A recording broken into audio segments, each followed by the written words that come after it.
Cuando me pasé del gimnasio a la calistenia tenía esa falsa percepción que creo que le sucede a muchas personas de que inevitablemente, tarde o temprano, para seguir progresando en la calistenia con mi propio peso, claro, en el gimnasio tenía las mancuernas, las barras, todo este rollo, las máquinas, las poleas, pero digo, si me paso a un entrenamiento donde hago autocargas con mi propio cuerpo, tendrá que ser necesario tarde o temprano que aprenda a hacer ciertos trucos o posiciones un poquito acrobáticas raras, ¿no? Para retar más mi capacidad de resistencia. Pero lo que descubrí más adelante, o más bien dicho, al poco de querer responder esta pregunta, es que nada más lejos de la realidad. Si he progresado tan rápido en los últimos meses en la calistenia, me habéis visto en mi canal secundario donde grabo mis entrenos y en la sentadilla Sisi, por ejemplo, pasé de 11 repeticiones máximas a 80, casi 80, solo con 1 o 2 segundos de descanso por ahí, ¿no? De pasarlo a hacer en 20 minutos esas 80 repeticiones a hacerlas en menos de 3 minutos. Pues si he progresado tan rápido en los últimos meses es porque tenía muy claro, entrando al entrenamiento de cuerpo corporal, de peso corporal, que no iba a usar mi tiempo de entrenamiento para practicar trucos, habilidades acrobáticas de calistenia, ¿vale? Que si me puse a entrenar en los parques solo con el peso de mi propio cuerpo fue con unos objetivos muy concretos y eso jugó una ventaja enorme, ¿vale? En primera instancia, uno de los objetivos eran los beneficios simplemente de estar al aire libre, tener otra excusa para estar fuera. No hay en el portátil dentro de mi casa grabando, escribiendo, preparando guiones, investigando lo que fuera. Sino que, como comentaba en esos episodios 629, que os dejaré las notas del episodio, los beneficios de la salud de entrenar al aire libre para la salud mental y física eran brutales, son brutales, así está demostrado.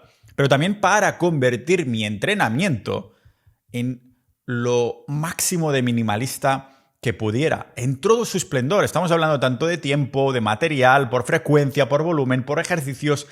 Quería que mi entrenamiento se adaptara a mí y no al revés, ¿vale? La máxima eficiencia de tiempo limitado que tenemos.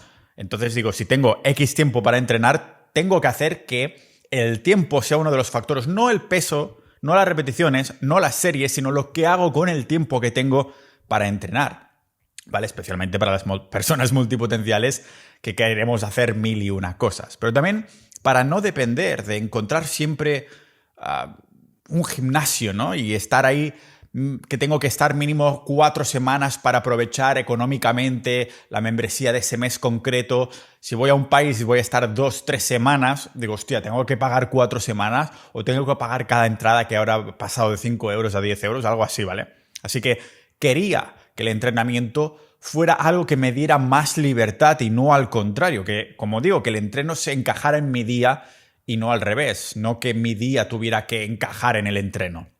Así que para hacerlo era evidente que tenía que comprobar y estudiar si de alguna manera podía llevar el mismo tipo de experiencia y estímulo físico a los músculos que estaba obteniendo al usar pesas libres y máquinas en formato culturismo de los gimnasios, y hacer lo mismo con la libertad y la autonomía que la calistenia teóricamente me iba a dar, ¿no? Porque si entonces era dependiente de llevarme discos de 20 kilos al parque para poder seguir progresando, para ponérmelo en los fondos o en las dominadas, entonces no tenía sentido que me pasara del gimnasio a la calistenia si no había la opción de progresar de otras maneras. Así que no hace falta decir, ninjas de la vida, que no tardé mucho en concluir que es totalmente lícito y efectivo usar nuestro propio peso corporal como resistencia y cargas de entrenamiento en vez de mancuernas, barras, máquinas, poleas, lo que sea.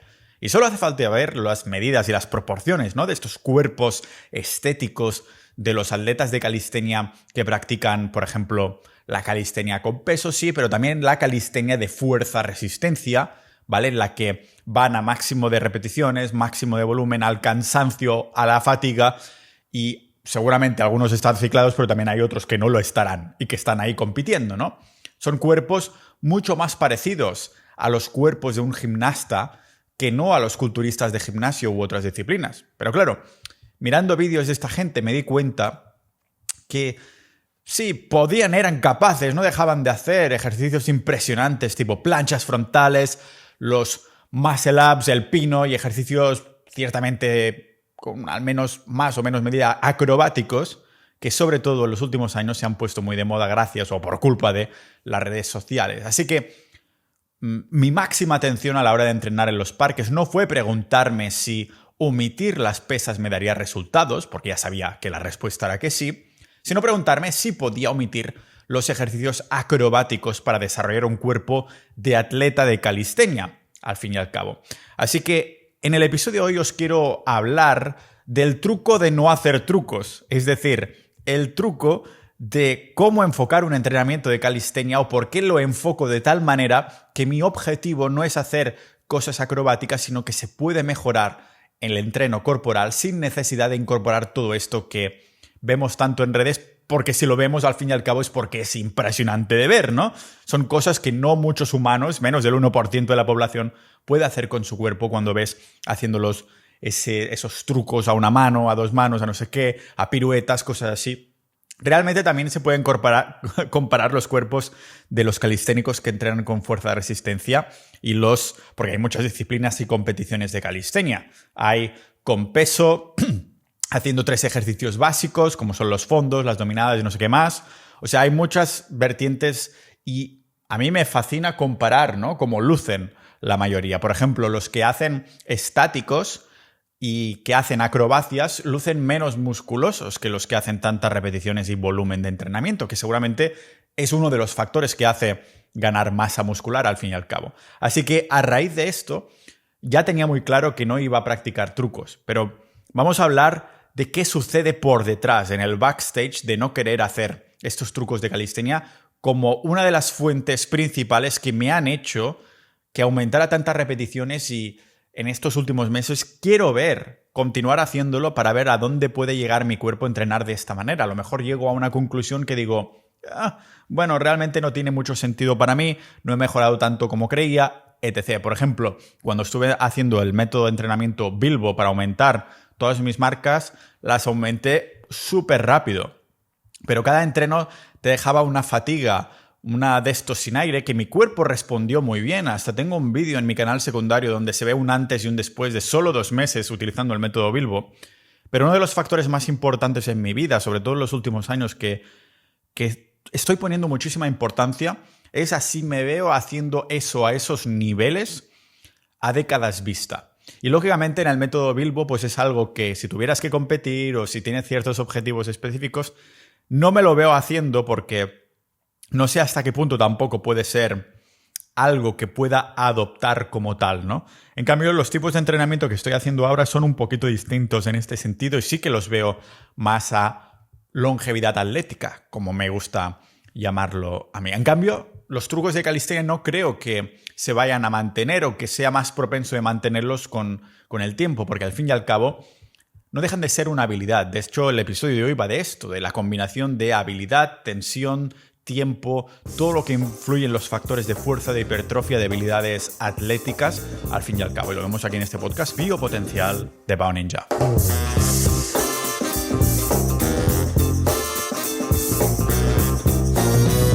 Cada compra de los productos exclusivos que hagas en la tienda de Pau Ninja contribuye a que este podcast siga 100% independiente, sin patrocinadores que manchen nuestra libertad de información.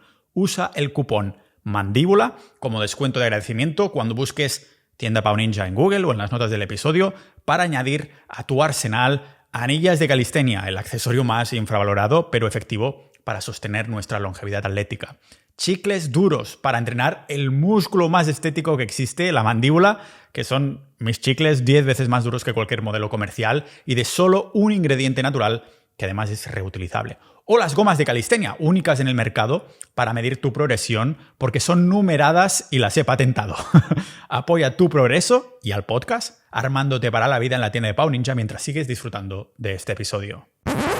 Traguito dramático de café antes de empezar y antes de ir al gimnasio que voy a... Bueno, de hecho sí voy a ir al gimnasio. Mirad la confesión que tengo hoy. Es que estoy aquí en Estonia y a pesar de todos los beneficios de entrenar al aire libre, de que cuando estoy en mi pueblo y hace frío voy igualmente, incluso aunque esté lloviendo, acostumbro a ir también ahí en mi pueblo, pero aquí en Estonia, estando a menos tantos grados, antes de que empiece el verano, no sé qué, no sé cuántos, No os voy a mentir, no estoy ahí para poner la mente a entrenarla y hacerla más fuerte en cada maldito entreno que hago, sino que de vez en cuando digo, hoy quiero la comodidad de un gimnasio, además aquí valen 19 euros al mes, en el sentido de que te puedes poner unas tarjetas ahí de Revolut virtuales porque te obligan a pagar 12 meses. No quiere decir que lo haga, pero es una idea que dejo por ahí, ¿no? Entonces, mola porque al final del mes, cuando está a punto de terminar el mes, si pagas la membresía, entonces te lo dividen por días. Es decir, no pagas toda la mensualidad, sino que pagas un mes, 2, 3 días antes de que termine el mes y entonces y así, ¿no? Y entonces uno de los trucos de Estonia que tenemos por aquí, ahora que estábamos hablando de truquitos, es pagar esa mensualidad de esta cadena de gimnasios que vale 19 al mes con una tarjeta virtual de Revolut de esas desechables que solo puedes hacer una vez y al siguiente mes ya no te lo podrán cobrar. Si vas a estar aquí en Estonia un mes, que sepas que este es uno de los trucos. No quiere decir que yo lo utilice. Voy a hacer un traguito dramático de café porque además no te obligan a poner ningún tipo de dato tuyo porque lo registras todo a través de una aplicación. No hay ninguna persona ahí que te esté registrando, pidiéndote DNI o cosas por el estilo. Además que hay las tarjetas estas anónimas de Estonia también, que yo compro siempre unas cuantas cuando vengo por aquí. También las puedes encontrar en la tienda de Pau Ninja, que te las mandamos ya activadas en España. Así que mirad, solo por el hecho de haberte escuchado la intro, la musiquita, un poquito de publicidad de menos de un minuto y haber llegado hasta aquí, ya te he estado dando 1000 trucos, no de calistenia, pero sí de la vida misma, ¿no? Las tarjetas anónimas, cómo ir al gimnasio de Estonia sin tener que hacer el contrato de 12 meses con un alias. No pongas Pau Ninja ni nada por el estilo, ¿vale? ¿De acuerdo? Que nos conocemos. Traguito dramático en café y empezamos a hablar de calistenia, que de esto hemos venido a hablar hoy. Mirad, con el tiempo me he dado cuenta de que cuando se trata de intentar desarrollar músculo y fuerza, pero de la forma más fácil y eficiente posible, lógicamente, como buenos multipotenciales que somos, lo que queremos son ejercicios que requieran relativamente, hablando, pocas habilidades. Y la razón es muy simple. Si estamos tratando de desarrollar nuestros músculos para que sean, yo qué sé, más grandes o queremos que sean más fuertes o tengan más resistencia, queremos centrarnos exclusivamente en aumentar su capacidad de trabajo. En otras palabras, hay solo dos variables con las que siempre estamos trabajando cuando nos ponemos a hacer un entrenamiento de resistencia, que es la tensión que hay en los músculos en ese momento, la tensión que le estás poniendo tú a los músculos en ese momento y cuánto tiempo permanece esa tensión en el músculo, cuánto tiempo tú o tu cerebro le haces al músculo mantener la tensión, ¿vale? No la tensión, bueno, depende de si estás poniendo buena tensión, pero la tensión, ¿vale? Porque si nos centramos en poner más tensión, nos volvemos más fuertes. Si nos centramos en la duración más larga de esa tensión, desarrollamos resistencia. ¿Y en qué nos tenemos que centrar para desarrollar el estímulo de hipertrofia, de ganar masa muscular? Pues en tratar de nivelar ambos, es decir, nivelando la tensión con la duración, porque mirad, lo acabamos de decir, ¿no? Cuando tensión hay en el músculo, pues más fuertes. ¿Cuánto mantenemos esa tensión? ¿Cuánto tiempo? Más resistencia. Y nivelando ambos, esto creo que dedicaré un episodio específico exclusivamente para esto, para ser más específico, pero es ahí donde está la hipertrofia. Es ese malabar entre el tiempo de tensión y la fuerza de esa tensión, la intensidad de esa tensión, ¿no?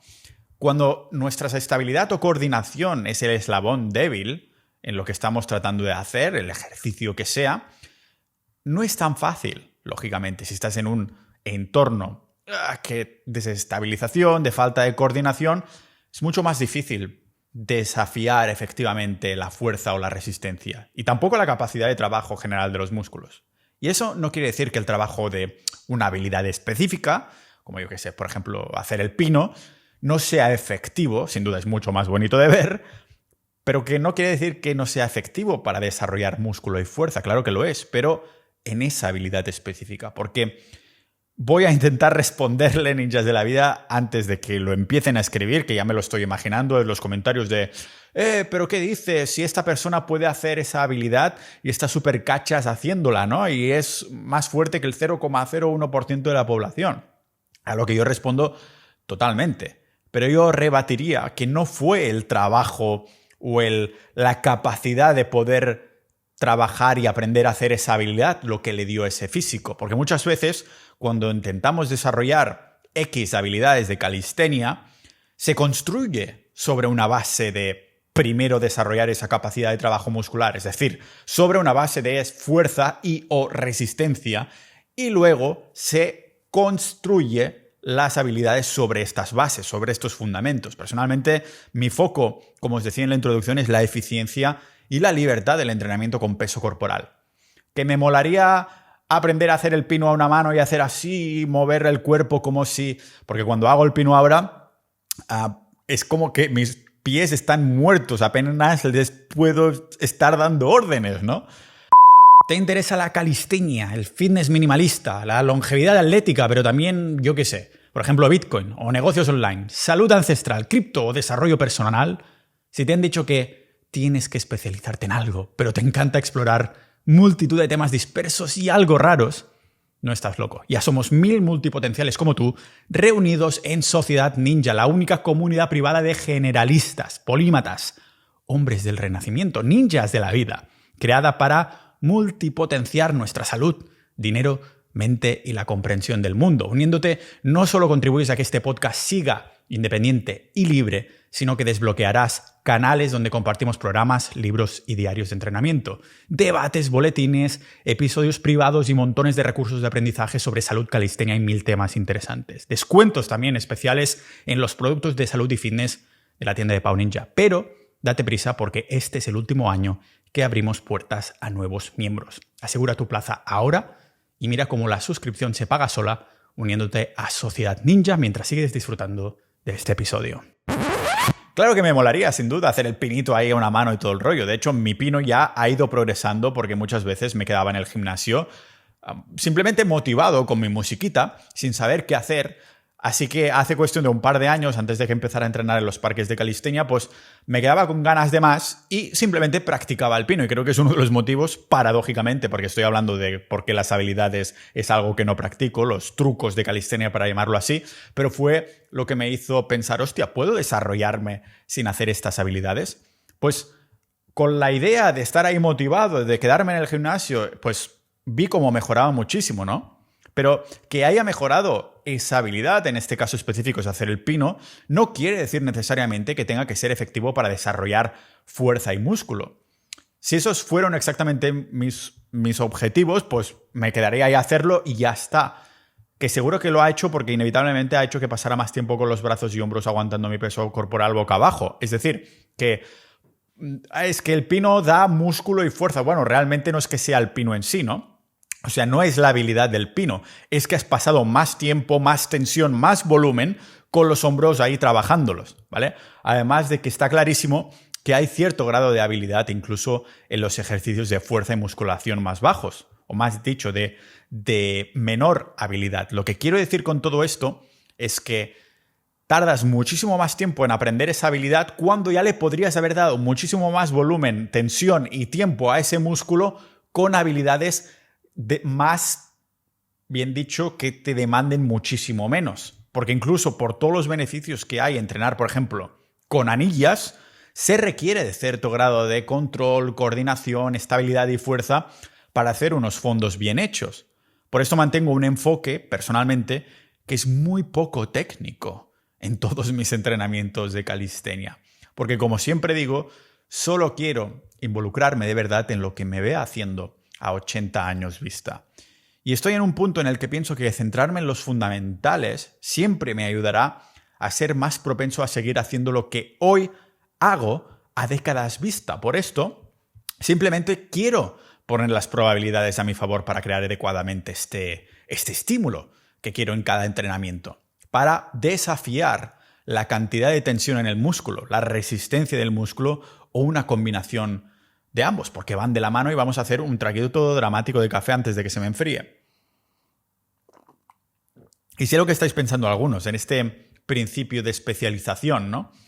Es uno de los principios más importantes en todo lo relacionado con el fitness, ¿vale? Lo que se llama el principio de SAID, que es como adaptación específica de la demanda impuesta, si lo traducimos del inglés literalmente, que contiene una lección muy importante, que ganamos lo que desafiamos. O sea que si quiero ser más fuerte, lógicamente tendré que desafiar la fuerza para que se desarrolle específicamente esa fuerza. Y que si quiero ser más hábil, necesitaré métodos que desafíen mi habilidad. Pero fijaros, por eso los que compiten en banca se centran en entrenar la habilidad de la banca y ser más fuerte en ese movimiento específico. Porque si estoy utilizando un método que no desafía adecuadamente las características objetivos que sean, pues está claro que no obtendremos los resultados que queremos. Pero hay un problema con esta especialización. Y es que el principio del SATE, de la especialización esta, es una adaptación específica, no una causa a una adaptación a una capacidad funcional singular. ¿Vale? Me refiero a que todo movimiento físico que hagamos, ya sea ejercicio o simplemente el movimiento físico, es en realidad como una especie de receta de ingredientes funcionales, ¿no? O sea, mirar cómo hacemos una repetición y decir, esto es trabajo de fuerza, aquí está haciendo resistencia. Es como mirar un pedazo, yo qué sé, de bistec o de chuleta y decir, esto es proteína, cuando hay mucho más contenido ahí dentro. Que no solo la proteína importa, sino también, por ejemplo, cómo la absorbemos o dejamos de absorber, en el caso que te estés metiendo proteína vegana, ¿vale? Con todo su conjunto de ingredientes. No podemos omitir toda esta sinergia que hay ahí. Por esto el azúcar de una barrita de Kit Kat o de Filipinos o de lo que sea, quizás sí, la aíslas en un laboratorio y es el mismo azúcar que hay en la miel o es el mismo azúcar de esta fruta. O es la misma molécula de azúcar en el pan de masa madre fermentada durante días. Pero para nada reaccionarán esas moléculas de azúcar en el cuerpo de la misma forma tomadas en sinergia con el alimento que ha venido, ¿no? Es glucosa, sí, pero hay ese método de administración que lo cambia todo, lo que en inglés lo llaman delivery method. Y esto es algo que tendré que mencionar también en otro episodio específico. Pues con el movimiento físico es igual.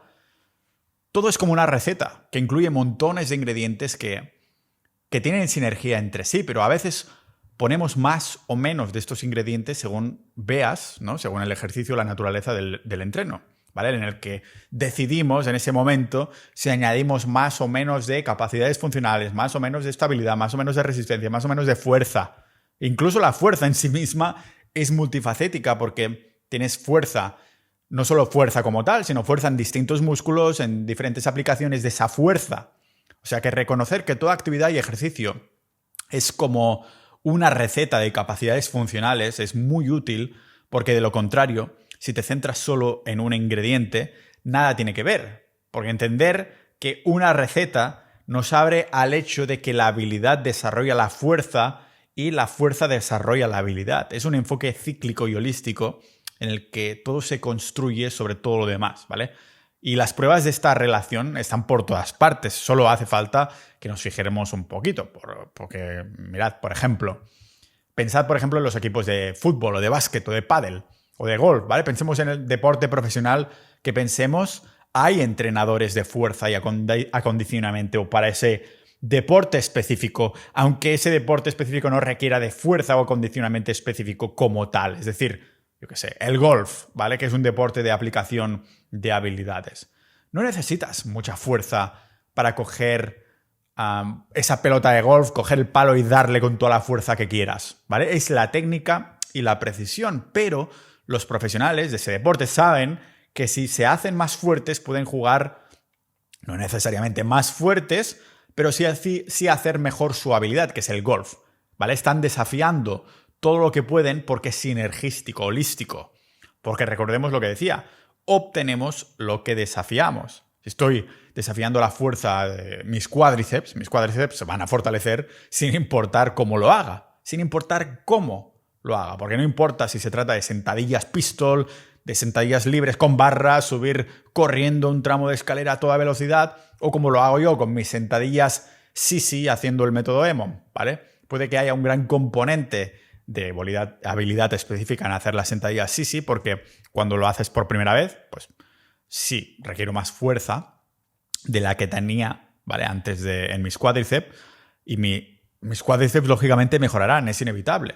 Y lo mismo ocurre con la estabilidad. Aguantar una kettlebell por encima de la cabeza para hacer algunos presses podría considerarse un ejercicio de fuerza, pero si requiere más estabilidad y una aplicación hábil de cómo estabilizamos el cuerpo, entonces desarrollaremos habilidad, ¿vale? Incluso si es un movimiento de fuerza y solo estamos haciendo unas pocas repeticiones. Por esto, en estas sentadillas Sisi, os estaba diciendo que pasé de 11 repeticiones máximas a casi 80, porque antes que esto no las había hecho en mi vida. Y no solo mejorando la fuerza de mis cuádriceps, sino que se crea ese control neuronal, ese control neuromuscular relacionado con la fuerza. O sea que, en última instancia, todo lo que hagamos tiene mucho más que un solo beneficio. No puedes decir esto es fuerza, esto es resistencia, sino que todo tiene al menos un poquito de otros ingredientes. Lo cual es positivo, porque estamos mejorando en más cosas. Pero por esto mismo, tiene sentido que no nos centremos en una forma de hacer las cosas si hay otro ingrediente de nuestro entorno que está frenando nuestra progresión. Y aquí es donde quería llegar para concluirlo.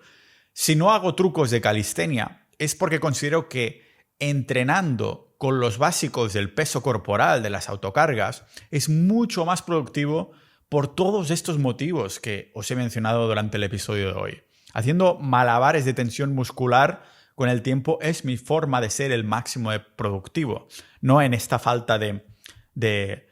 Lógicamente, hay que terminar el episodio diciendo que si te hace muchísima ilusión hacer el pino y lo que buscas no es ni músculo, ni fuerza, ni nada, sino simplemente hacer el pino, este episodio no vale para ti, es de lógica. Sé que algunos me saltarán a la yugular solo por esto, pero estoy hablando de cuando buscamos esa eficiencia de entrenamiento para explotar al máximo lo que nuestros cuerpos pueden hacer en cuanto a fuerza, en cuanto a resistencia y en cuanto a esta sinergia. Así que lo dejamos aquí, nos vemos como siempre en el próximo episodio de este podcast Biopotencial de Pau Ninja.